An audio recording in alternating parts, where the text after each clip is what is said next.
Hello guys, നമുക്കൊരു നാടൻ മീൻ കറി ഉണ്ടാക്കിയല്ലോ. നല്ല മുളകിട്ടൊരു മീൻ കറി. നമുക്ക് ആദ്യം മീൻ നല്ല ഫ്രഷായിട്ട് വൃത്തിയാക്കി എടുക്കാം കേട്ടോ. അപ്പോൾ നമ്മൾ നമ്മുടെ മീൻ ഇവിടെ ഫ്രഷാക്കി വൃത്തിയാക്കി കണ്ടിച്ചെടുത്ത് ഒരു 3 തക്കാളിയും ഒരു 10-12 ചെറിയുള്ളിയും 5-6 വെളുത്തുള്ളിയും കുറച്ച് കറിവേപ്പിലയും ഒരു ഇഞ്ചിയും 3-4 കുടംപുളിയും വെള്ളത്തിലിട്ടതും എടുത്ത് നമുക്കിവിടെ എല്ലാം റെഡിയാക്കി വെക്കാം കേട്ടോ.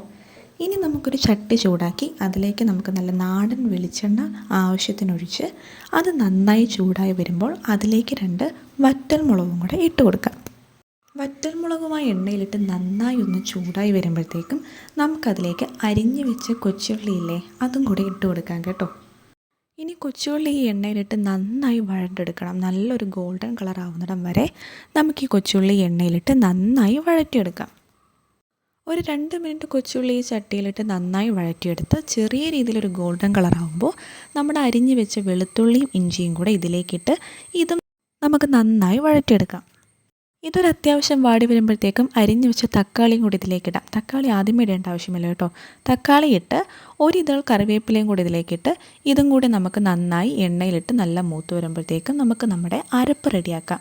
ഒരു മിക്സിയിലേക്ക് 1/2 ടീസ്പൂൺ മഞ്ഞൾപ്പൊടിയും 3 സ്പൂൺ നല്ല കാശ്മീരി ചില്ലി പൗഡറും കൂടി ഇതിലേക്കിട്ട് ഇതിലേക്ക് ഇനി നമുക്ക് 2 സ്പൂൺ മല്ലിപ്പൊടിയും കൂടി ഇടാം. 2 സ്പൂൺ മല്ലിപ്പൊടിയും കൂടി ഇട്ട് ഒരു 1/2 ടീസ്പൂൺ മാത്രം ഉലുവാപ്പൊടിയും കൂടി ഇട്ട് 2 ചെറിയുള്ളിയും അരഞ്ഞു വരാൻ പാകത്തിൽ ഒരല്പം ഒരു 1/4 ഗ്ലാസ് മാത്രം വെള്ളം ഒഴിച്ച് ഇത് നമുക്ക് നന്നായി അരച്ചെടുക്കാം. അരപ്പ് നന്നായി അരച്ചെടുത്തതിന് ശേഷം വാടി വരുന്ന ഉള്ളിയിലേക്ക് നമ്മുടെ അരപ്പ് നമുക്ക് ഇട്ട് കൊടുത്ത് നന്നായി ഇത് മിക്സ് ചെയ്ത് കൊടുക്കാം കേട്ടോ.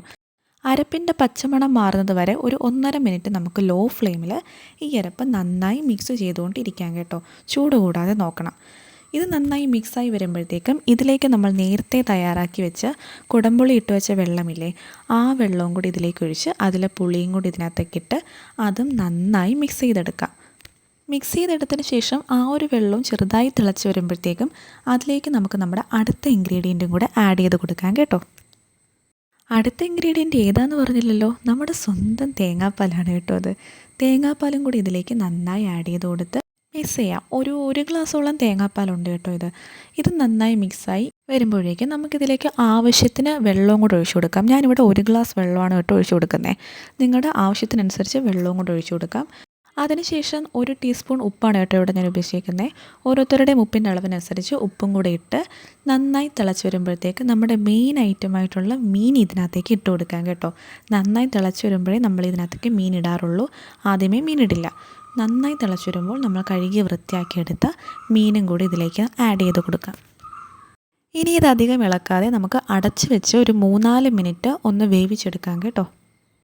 ഒരു 3 മിനിറ്റ് കഴിഞ്ഞ് അടപ്പ് പൊക്കി മാറ്റി നമുക്കിതിലേക്ക് ബാക്കിയുള്ള 3 ഇതൾ കറിവേപ്പിലയും കൂടെ ഇട്ട് ഒരു 2 മിനിറ്റ് കൂടി ഈ കറി ഒന്ന് വറ്റി വരുന്ന പരുവം വരെ നമുക്ക് വീണ്ടും ഇതൊന്ന് അടച്ച് വെച്ച് വേവിക്കാം കേട്ടോ. അപ്പോൾ നന്നായി മീനൊക്കെ വെന്ത് വരും.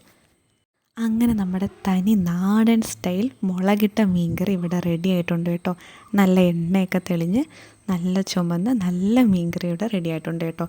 ഇനി നമുക്ക് ചോറ് കഴിക്കാനായിട്ട് ചോറും ഈ മീൻകറിയും ഒരു മീൻ പൊരിച്ചതും കുറച്ച് ചീരത്തോരനും കൂടെ എടുത്ത് ഈ മീൻകറി ഇങ്ങനെ നന്നായിട്ട് ഞെവിടി ഒരു മീനും കൂടെ പിച്ചെടുത്ത് തോരനും കൂടി വെച്ച് കുഴച്ച് നല്ല ടേസ്റ്റായിരുന്നു കേട്ടോ. അപ്പോൾ എല്ലാവരും ട്രൈ ചെയ്ത് നോക്കുക, മറക്കണ്ട. നല്ല ഈസി ആൻഡ് സിമ്പിൾ റെസിപ്പിയാണ്.